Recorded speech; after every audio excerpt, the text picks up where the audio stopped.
Annie, I probably talked about this earlier, but are you aware of a concept called dry needling? Yes, yes. Were you back getting your shoulder dry needled somewhere? Yes. And so, like I've shared how my shoulder has been fucked up, and how, I was going to go do some PT because it looked like I was probably going to need surgery. It hurt so bad. I was having a hard time. So I go to PT, and the guy's talking through. He's like, "Look, with rotator cuffs, like surgery is an option, but it really is like you got no good options. Yeah. Shoulders just suck." And they're gonna. He's like, "Let me try this needle thing for you." I was like, "Sure, whatever." He's like, $20. I was like, "Yeah, great, whatever." My arm feels. I haven't felt this good in my shoulder, and I can't remember how long. Yeah. I can do, like, it feels amazing. Now, it's never gonna be like it still gets tired and it still gets like drained, but man, this dry needling thing is fascinating. Yeah. It's crazy. So I think it's great. I think we talked about this last time. I was saying, like, I think it's great to explore some alternative solutions besides drugs for pain management and control, right? Because we're in a society, especially here in the United States, where we love to dispense like something hurts, take this med, have this pill, or we're going to tear you open and have surgery. And there's like other paths we can explore before we get there, you know. And I'm glad you're trying the dry needling out and getting good results. I think it's awesome. So good for you, man. That's let, exciting. let's be clear though, for anybody who may be listening, Andy is not an anti-vaxxer. He's just like, yes, we should pursue differently alternate medicines. But when there's a vaccine for measles, for example, you should probably get that vaccine. Just have So some cod liver oil. What are you talking about? You don't need. I love the idea that vaccines don't do anything. It's like, do you know how many people died of routine disease? How many people were physically disabled? You think of polio, you think of MMR. It's like, no, they don't even do anything. yeah. Herd immunity, Dave. Herd immunity. People died. That's why we created these fucking vaccines. So yeah, I mean, I laugh, but it's tragic to see what's happening around us, Dave. Vaccines are safe, America. Like vaccines that have been around for 50 years, they're safe. They didn't cause anybody autism. They're safe. Don't rely anyway. Okay, we're Glad gonna you're go getting your dry here. needling, Dave. I'm glad you're getting your dry needling. We're gonna go here, Andy, now because like I wasn't sure if we should handle this as a topic or not, but we are gonna go here. Like the RFK response to the measles outbreak is like high comedy. It is what it is what everybody thought it was gonna be, and he is not disappointed. It's fucking great. Watching RFK 2 in some of these meetings is like what are we like what are we doing? Okay, but Andy, this is the anniversary. It's like 5 year anniversary Yes. Yes. of another like really key milestone. So go back 5 years, March, thing shit is getting real. We're locking it down. I think I've shared this story before. We had seen all the stuff about COVID. We were in Florida. We had tickets to go to Disney World. And we're like, fuck, we need to use these tickets or things are going to just shut down. So we Yeah. did one last trip to Disney World as a family. It was my daughter, she was, I guess, 3 at that time. It was her first time to really go there.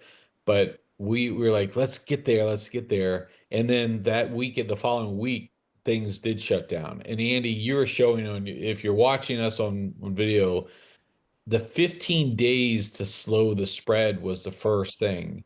And I know everyone likes to have a revisionist history about Trump and his view about the virus and his view about the vaccine, which Operation Warp Speed was instrumental in Yeah. stopping Yeah. the thing that was a Trump initiative, everyone. Let's not forget that. The same thing that he railed against, he started. Classic. A good Trump initiative. A good Yeah, Trump. great Trump initiative. Great. The power of government really working for the people Yeah. in a time that needed to be done. And so, like, for all those people who like to have revisionist history, Trump did a great thing there. And so, but you'll recall, Andy, the CDC, 15 days to slow the spread. And basically, look, if you're feeling sick, stay home. If you're around somebody who's feeling sick, stay home. Do this for the betterment of your community and your people. And I just think it's an important reminder to reflect back on those years and where we've come in 5 years, Andy. Yeah, it's amazing, Dave. I mean, it's a painful milestone and a painful memory, and it talks to both, the goods and bads of the pandemic response, and it sort of reminds us of like how crappy things are right now, right? And again, think what you think of the first Trump presidency. I still personally believe that had it not been for COVID, I think he would have been reelected. I think things were generally going well for most of America. And despite sort of his craziness, I think things were going pretty well. I think he would have been reelected. But COVID came and caused chaos. And the president's initial response with getting, hey, let's cut some red tape, let's help get vaccines out to people quickly, like was good. Now the 15 days to slow the spread was stupid, and it was not realistic based on what we'd already started seeing. But at least we were sort of recognizing that there was a threat, and we were taking action to try and mitigate it quickly. And then the president continued to open his mouth and offer, wild ass solutions and disparage, the health leaders who are trying to put policy into place. We didn't follow existing government-wide plans and procedures for responding to a pandemic. Dave, decades of work had gone into those. Again, I rarely commend President Trump. I rarely commend George W. Bush. Fuck that guy. But he leaned into pandemic preparedness, in a way that had never been done. And so we had these things in place and we didn't follow any of it. We threw them out, didn't follow any of it. And our effective start to the pandemic response quickly collapsed. And we went through one of the biggest failures and tragedies, this country's experienced, at least in the modern era. And now we live in a state of denial, and it made people angry at public officials. We don't trust information. It's created opportunities for wild ass theories and reckless actions by some of those that are now back in power. And Dave, if bird flu or if some other health threat emerges today, our response will be even worse. We haven't Yeah. corrected and learned the lessons from the pandemic. It's become so political and people are so distrusting that we're not going to have effective communications and coordinated response, and people will die, and it'll be even worse. And that's absolutely pathetic, right? That's absolutely, and that's a shared failure of every fucking political leader that was in office and remains in office. Yes, Chuck Schumer. Yes, Nancy Pelosi might not be the House Speaker anymore, but you still share that failure. Yes, Donald Trump, you share that failure. Yes, Republican-led majority in Congress today, you share that failure. It is a shared failure by government. And Dave, the losers are the same people that are losing every single day right now. It's the American people. Like we're the losers of our imbecile government being a failure. And this lovely sign behind me, 15 days to slow the spread, is just a poignant reminder of how fucking terrible everything went, how much of a failed leadership it was from the now again President Donald J. Trump and Congress. An absolute failure, and we're worse off today than we were 5 years ago, and that should scare the hell out of everybody. Yeah, I think that's the key point, right? I think if this were to occur, like you just said, like if this were to occur today, not only did we not learn any of the lessons from the past, but we it would be worse off. Because I think what COVID did more than anything was put dis and malinformation was already a thing in 2020. We knew about the Brexit campaign, we knew about the 2016 election and all that other great stuff that the Russians, who are apparently now our buddies, um, uh, put forth against the Western governments. That was already a thing. COVID took it to hyperdrive. I mean, and fueled all these conspiracy theories. And as a result, now there's greater distrust in anything government is trying to do. Recommendations and such were so politicized on that it really would be largely impactful and greatly negative. And again, for all this, the way it started and all the work that was done in the beginning quickly unraveled. And you're right. It did cost Trump the presidency because otherwise things would have been things were going pretty well. As it was, Andy, Trump almost won as it was. Yeah, Some still contend to this day yeah, falsely that he did win already. So, but maybe we would have been done with all this, Andy. We would have been done with the crazy.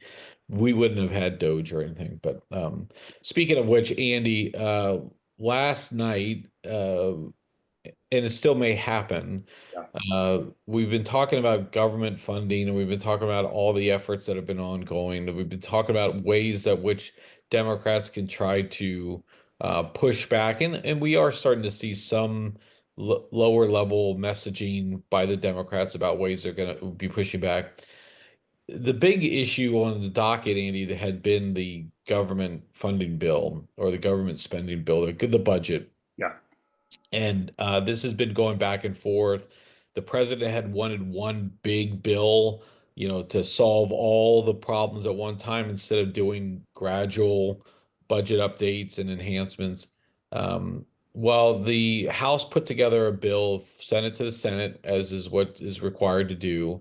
And the Democrats had signaled, no way in hell are we passing this. We're fighting it. We're fighting it. We're fighting it. And then last night, Andy, Chuck Schumer, the head of the Senate Democrats, came out and said he's going to support the bill. And basically, what it came down to in his statement was that he felt not approving the bill would give Trump and Elon Musk the green light to just go ahead and keep slashing government spending to degrees that it would have a huger impact all across government, much greater than it would today. So now it doesn't mean that there's still a chance that the Democrats could not approve this.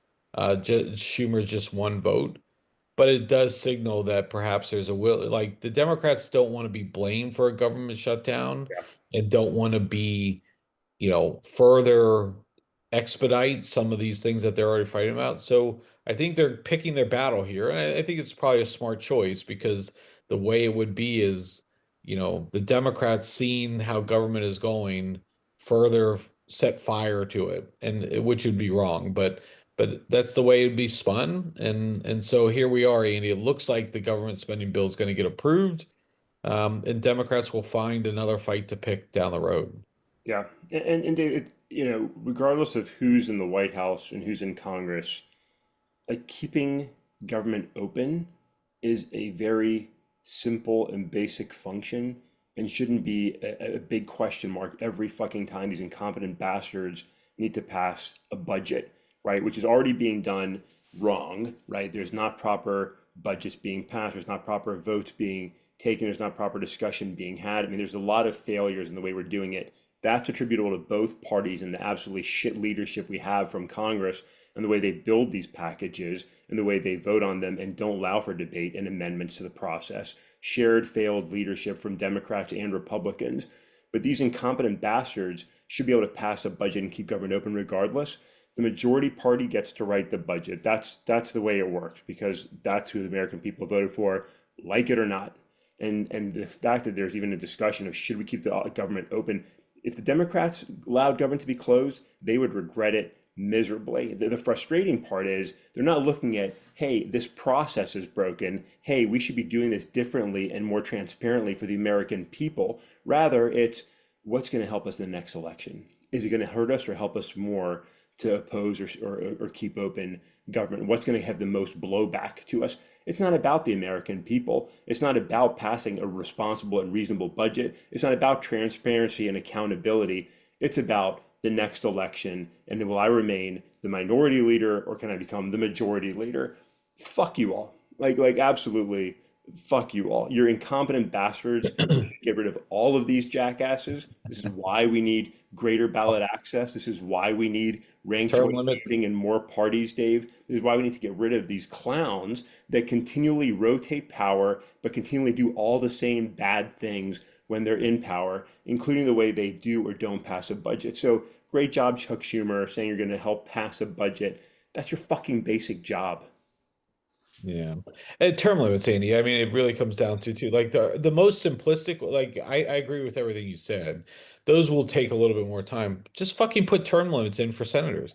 24 years. That's it. You get 20, just like any other like most common thing. I think it's just it's so crazy. And now, Andy, the infighting has already begun with the Democrats too, though. I mean, they feel Schumer pulled a fast one on them. Hey, we're gonna be the resistance here, and you're doing this.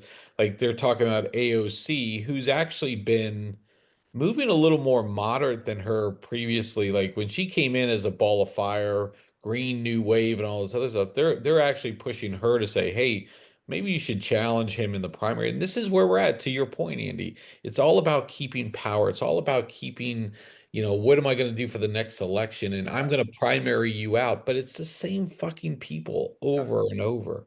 And it's just maddening to see this kind of continue um, in this infighting that really doesn't help the American people at the end of the day, Andy. So Yeah, it does, and Dave, I know there's some people that are thinking like saying no to the budget is a way to protest, but it's not. That yeah, just hurts the government workers and our ability to do anything when we're already struggling because of the bullshit coming out of the White House and Elon Musk, and because he's not in charge of Doge, but he's running Doge.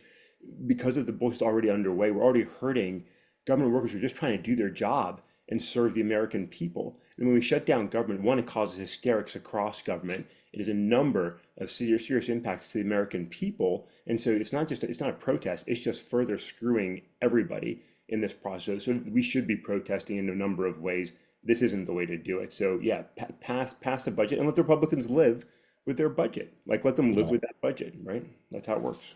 I mean, you should, God forbid, Andy, you run on your record, right? I mean, like you should, like, if you're going to vote for something, you're going to push for something, you should be held accountable to that. But the way our political system is, that really means less and less these days, and it's the same fucking cronies, over and over, who are just as corrupt as anybody else. Okay, Andy, let's wrap up that topic. I will say we'll go to this last one. It's going to be a little bit of a grab bag. I'm going to be all over the place, Andy, but I want to just stay on the politics just real quick because you brought it up on Wednesday.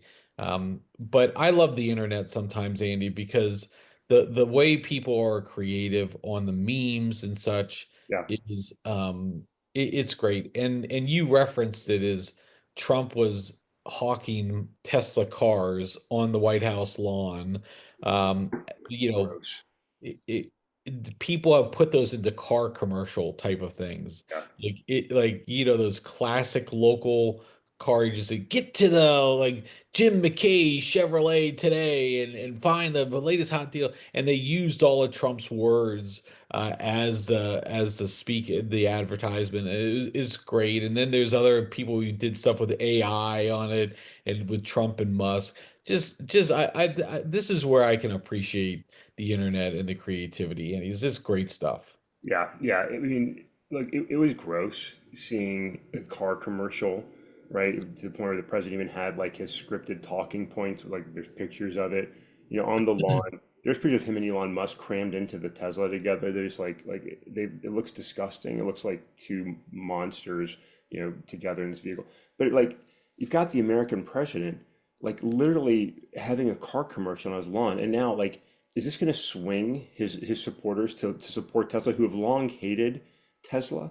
But he's saying, "Yeah, Yeah. I'm going to buy one. I support it." They're having this. I mean, it's just this gross mix of business interests, personal interests, and governmental interests. Like that shouldn't be happening. The White House lawn should not be a place We're for for sale, Andy. It's for sale. Everything in for the White sale. House is for Yeah, sale. everything's for sale. Everything's possible with this president. There's no respect for the office and the role of the presidency. It's just how much can I advance my interests and to hell with everybody else. It was gross. I mean, it was gross. But that being said, the mockery is fantastic. It's And those been old car fantastic. commercials, local commercials were so bad. And if you go to some parts of the country, like you still get those. Like you still get some pretty local car commercials with like somebody dressed in a panda suit, waving at their car. And you're like, what the hell am I watching? Is this 1986 all over again? It's amazing. So I'm glad people are having fun with it. That is the power of the internet, is to do stupid things like, Bodie McBokeface and things of that nature. Like that's what makes the internet fun and stupid and great.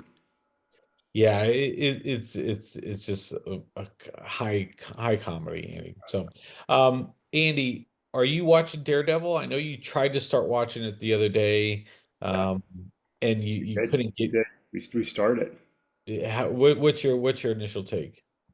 Meditate is like, okay, I'll give it a try. You know what I mean, I'll give it a try. It wasn't like great, you know. It was sort of Yeah. resetting the series and reintroducing the characters and where we are today. I'm okay with it. It's kind of a slower show. It always was a little bit like, darker and slower. I'm okay with how it started, but at the same time, like, all right, now that we did, well, let's pick it up a little bit. You know what I mean? Let's pick up the storyline a little bit and get somewhere. So yeah, I'm glad to see it happening. I want to see where it goes. Glad to see Matt Murdock back. Glad to see Fisk back. I think it'll be fun. Yeah, yeah, no, I think that's I haven't watched it. People have been telling me I've been in a weird spot with TV. I started Severance, which is again another like really fuel driven people are telling me I got to get into it, got to get into it. It was really slow, and I know that's the story, but it is interesting. My wife was immediately bored with it and didn't want to watch it anymore. So I'll have to find some time for that. But Daredevil, I do want to watch it. Our colleague Andy, Alec Davidson, Yeah. he likes to he tells me I need to get in there and watch that. So I might have to do that and check that out. So we'll see. Andy, a disturbing story from I think Connecticut. Oh, This is one you shared with me, and we see these from time to time pop up. yeah. But you talk about just the fucking Gross. evilness of people. A Connecticut woman was charged with several offenses, I guess. I mean, offenses seems like downplaying it a little bit. Yeah. Her keeping her stepson captive for 30 years, Andy, or 20 years, I'm sorry. Yeah. This individual apparently locked her stepson, who's now, I think, 32, um, in an upstairs room in Connecticut, and like they locked the outdoor door frame.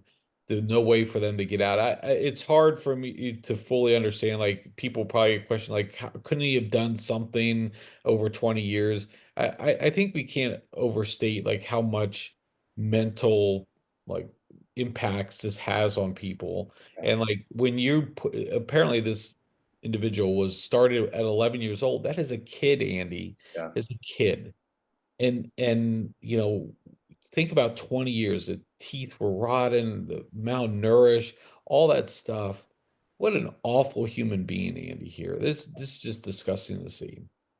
David, is disgusting to see. So, I mean, the boy's biological father and his stepmother, they're responsible parties, and so the kid was getting in some trouble in school. They pulled him out of school, like I said, 11 years old, and essentially locked him up, locked him away in a shed in the yard, no heating, no air conditioning, and they kept him there. And so, yeah, mentally he didn't progress. So, yeah, why did he escape? Because he lived in fear. He'd been under control. He'd been abused. He was peeing in bottles and defecating on newspapers. And Dave, I mean, like my heart's hurting when I even talking about it. Like you see this happens from time to time where parents co-conspire to abuse these children. And like I'm looking at the picture of the stepmom right now. The father passed away last year, so she was the sole abuser for the last year. And like I just want to fucking punch her in her fucking face when I see this image. Like how you can so grotesquely abuse someone, and just I mean it's so awful. It shows the depths of depravity that humans are capable of, right? For no justifiable reason. Like if you can't handle the kid, find another solution. Put him up for adoption. Do something. But like the depths of evil that people are capable of is unfucking believable. Whether it's in the White House, whether it's in Congress, whether it's in the home, like people are capable of great, great evil. And it's just gonna be a reminder for all of us, like we can all do better and we should strive to do better because there's a lot of dark and evil in this world and people doing horrible things, and like you can't ignore these things. Like when we hear murmurings of evil, when we think something is genuinely wrong, like you have to get involved because this poor man now, it's this 30-year-old man, his life is fucking ruined. I mean, his life is fucking ruined. I'm so grateful he was able to escape, and now he can hopefully get some care and help and live out the rest of his life better than he lived the first, 30 years of his life. But what a disgusting individual the stepmom is, and her, deceased husband. It pisses me off. Yeah, and look, parenting is hard, right? Like we all agree, parenting is hard. I've got four kids, you've got two. They've all grown up, and we're putting them in the best position we can.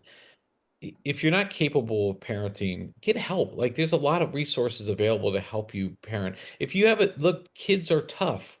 They're going to push you. I have an 18-year-old high school senior right now, and she continues to be challenging in ways that kids just are. And again, not in negative, bad ways. That doesn't mean I fucking lock her in her room, force her to defecate on paper and piss in bottles, Andy. I mean, this is just like there's inhumane treatment to people. And look, if you have to discipline your kid, there's a lot of ways to discipline them without causing them this type of stuff.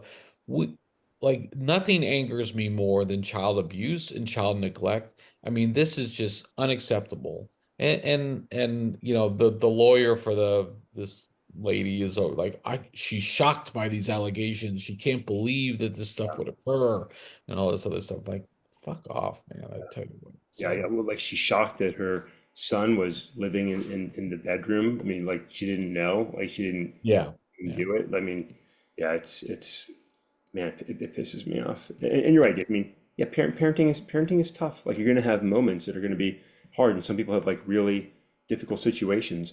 If you can't do it, like let somebody else do it. But yeah. this is like so gross, so gross.